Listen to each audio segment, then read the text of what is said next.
بسم اللہ الرحمن الرحیم۔ السلام علیکم محترم سامعین اور عزیز طلبہ کرام، امید کرتا ہوں کہ آپ تمام احباب خیر و عافیت سے ہوں گے۔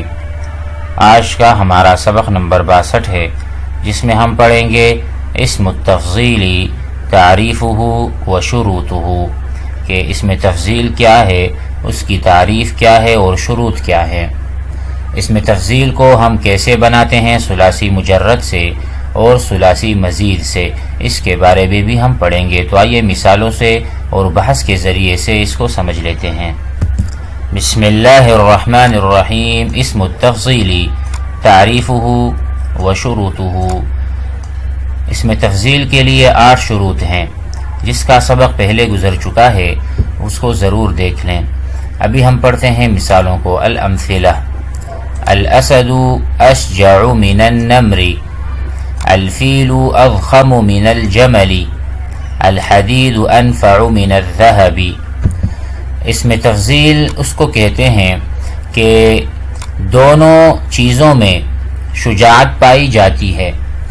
شیر بھی شجاع اور بہادر ہوتا ہے، نمر چیتا بھی بہادر اور شجاع ہوتا ہے، لیکن دونوں میں سے کسی ایک میں شجاعت زیادہ ہے بنسبت دوسرے کے، اس کو ہم اسم تفضیل، اسی لیے ہم یہ صیغہ استعمال کرتے ہیں جو افعال کے وزن پر ہوگا۔ اعلم، میں کہتا ہوں زید اعلم من احمد، زید جو ہے وہ احمد سے زیادہ علم رکھتا ہے، تو اس سے یہ انکار نہیں کہ احمد کے پاس بھی علم ہے، وہاں بھی ہے، لیکن زید کے پاس زیادہ ہے۔ تو اسی طرح شیر کے پاس، یا شیر جو ہے وہ زیادہ شجاع ہے، کس سے؟ چیتے سے۔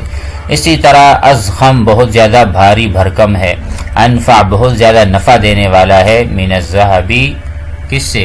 سونے چاندی سے، سونے سے۔ الشقیق اشد حمرتن، الغرب اکثر تقدما، یہاں پر آپ دیکھیں حمرتن تقدمن، اس کا وزن جو ہے وہ افعال نہیں ہے۔ اس کی وجہ ہم نے بتا دی تھی کہ اسم تفضیل جب بنتا ہے ثلاثی مجرد سے، شجوعا، تو وہ اشجع کے وزن پر بنے گا، اور جب اس کے علاوہ بنے گا تو اس کے اوزان مختلف ہوں گے۔ اس کے شروع میں ہم اشد اور اکثر کو لائیں گے، تب جا کر بنیں گے۔ اس کی وضاحت انشاءاللہ بحث میں آ جائے گی۔ البحث: تأمل الکلمات، ان کلمات پر غور کیجئے۔ اشجع، اضخم، انفع۔ فی امثلۃ الطائفۃ الاولی، پہلی قسم کی مثالوں میں تجد آپ پائیں گے کل منہا، ہر ایک ان میں سے، وصفا علی وزن افعل، کے وہ ایک وصف ہے جو افعال کے وزن پر ہے۔ اشجع شجاعت ایک صفت ہے، وصف ہے جو افعال کے وزن پر ہے۔ وکل کلمۃ منہا، اور ہر ایک ان کلمات میں سے، تدل دلالت کرتا ہے، علی ان شیئین اشترکا فی صفہ، کہ دونوں کے دونوں ایک صفت میں مشترک ہیں۔ وزاد احدہما، لیکن ایک جو ہے وہ زیادتی اس میں ہوئی ہے، یا وہ زیادہ کا طلبگار ہے، یا اس میں زیادہ زیادتی موجود ہے، علی الآخر فیہا۔ فأشجع فی المثال الاولی، پہلی مثال کو لے لیجئے جس میں اشجع ہے، یدل دلالت کرتا ہے، علی ان الاسد والنمر اشترکا فی صفت الشجاعہ، کہ ان دونوں میں شجاعت موجود ہے، وان الاسد، لیکن جو شیر ہے، یزید فی ہذہ الصفۃ، اس صفت میں وہ بڑا ہوا ہے، علی النمر چیتے پر۔ وکذلک یقال فی الکلمتین اضخم وانفع، وہاں پر بھی آپ اس طرح سے شرح کر سکتے ہیں۔ وتسمى كل کلمات او كل من هذه الكلمات الثلاث، ان 3 قسم کی جو 3 کلمات ہیں کہیں گے، وما ماثلها، اور جو اس کے مشابہت اور کلمات آپ کے ذہن میں ہیں یا آپ بنائیں گے، فی اللفظ والمعنی، لفظ اور معنی اگر اس کے اعتبار سے ہو، اس کی طرح ہو۔ اسم التفضیلی، اس کو ہم اسم تفضیل کہتے ہیں۔ صیغۃ اسم التفضیل، جس طرح ہمارے پاس صیغۃ اسم الفاعل ہے، صیغۃ اسم المفعول ہے، آگے ہم جا کے صیغۃ الآلہ بھی پڑھیں گے، آلہ، ٹھیک ہے، اسی طرح اسم تفضیل بھی ایک صیغہ ہوتا ہے۔ وَإِذَا تَأَمَّلْتَ، اگر آپ غور کریں، الافعال التي صیغ منها اسم التفضیلی، اگر آپ ان افعال پر غور کریں گے کہ جن سے اسم تفضیل کو بنایا گیا ہے، فی هذه الامثلة الثلاثة، ان تینوں مثالوں میں، وہی شجعا، وخما، نفع، وجدتها جميعا صالحة، آپ پائیں گے کہ یہ جو افعال ہیں یہ صلاحیت رکھتے ہیں، کس چیز کے لیے؟ ان یتعجب منها، کہ ان افعال سے تعجب بنے، فہی مستوفیۃ الشروطی، کیونکہ یہ افعال انہوں نے شروط کا استیفا کیا ہے، اس میں شروط الثمانیہ 8 شروط اس میں مکمل پائی جا رہی ہیں۔ التی تقدمت لک فی باب التعجبی، باب تعجب، یعنی آپ وہ سبق ضرور سنیں جو درس التعجب ہے، تعجب والا درس سنیں تاکہ آپ کو شروط کا پتہ چلے کہ وہ 8 شروط کون سی ہیں جو یہاں پر موجود ہیں، تو اس لیے اس سے ہم صیغۃ التفضیل بنا سکتے ہیں۔ فإن اسم التفضیل لا يصاغ، اسم تفضیل نہیں بنتا الا من الفعل الذي، مگر اس فعل سے جس میں ہو یصح ان يتعجب منہ، کہ جس فعل سے تعجب کرنا صحیح ہو، یعنی تعجب کا اس سے صیغہ بن سکتا ہو۔ وَإِذَا أَرَدْنَا، اگر ہم غور کریں ان نسوغ اسم التفضیلی، کہ ہم اسم تفضیل کا صیغہ بنائے من فعل، ایسے فعل سے لم يستوفی الشروط الثمانیہ، کہ اس میں 8 شروط نہ پائی جاتی ہوں، فعلنا ما فعلناه فی التعجب، ہم اسی طرح سے کریں گے جس طرح ہم نے فعل تعجب کو بناتے ہوئے کیا تھا۔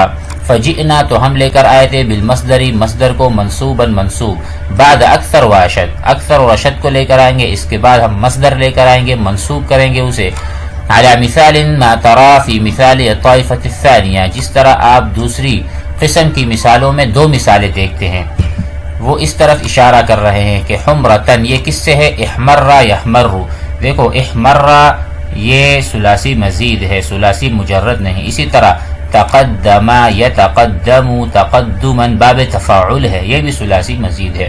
تو ہم مصدر کو لے کر آئیں گے منصوب، اس سے پہلے اشد یا اکثر کو لے کر آئیں گے، تو اس طریقے پر ہم اسم تفضیل کا معنی لے سکیں گے ان افعال سے بھی جن میں 8 شروط نہیں پائی جاتی۔ تو یہ کہہ رہے ہیں علی مثال فی مثال الطائفة الثانیہ، غیر ان المصدر ہونا، لیکن ترکیب جب ہم کریں گے تو مصدر یہاں پر واقع ہوگا تمییز، جبکہ وقد کان فی باب التعجب یعرب مفعولا به، وہاں پر ہم مصدر منصوب کو مفعول به ترکیب میں لے کر آتے تھے، یہاں پر ہم اس کو تمییز بنائیں گے کہ اشد تمییز، یعنی تمییزن، ٹھیک ہے۔ القاعدہ، اسم التفضیل کیا ہے؟ اسم مسوغ، ایک اسم ہے جو بنایا گیا ہے علی وزن افعل للدلالتی، کہ وہ دلالت کرے علی ان شیئین اشترکا، کہ 2 چیزیں مشترک ہیں چیز میں، فی صفہ، صفت میں، وزاد احدہما علی الاخر فیہا، لیکن ایک نے فوقیت اور اس میں زیادتی، صفت کی زیادتی پائی جاتی ہے۔ یصاغ اسم التفضیلی، اسم تفضیل کی صیاغت کی جاتی ہے، اسم التفضیل کو بنایا جاتا ہے من الافعال التي يجوز التعجب منها، ان افعال سے کہ جن افعال سے ہم تعجب بنا سکتے ہیں۔ وہی الافعال الجامعۃ للشروط الثمانیہ، وہ افعال ہیں کہ جن میں 8 شرطیں پائی جاتی ہیں، التي تقدمت هناك في باب التعجب، تعجب کے جو باب ہے اس کو آپ ضرور سنیں، اس درس کو، سبق کو ضرور سنیں تاکہ آپ حضرات کے سامنے یہ تمام شروط آگے سامنے مستحضر ہو جائیں۔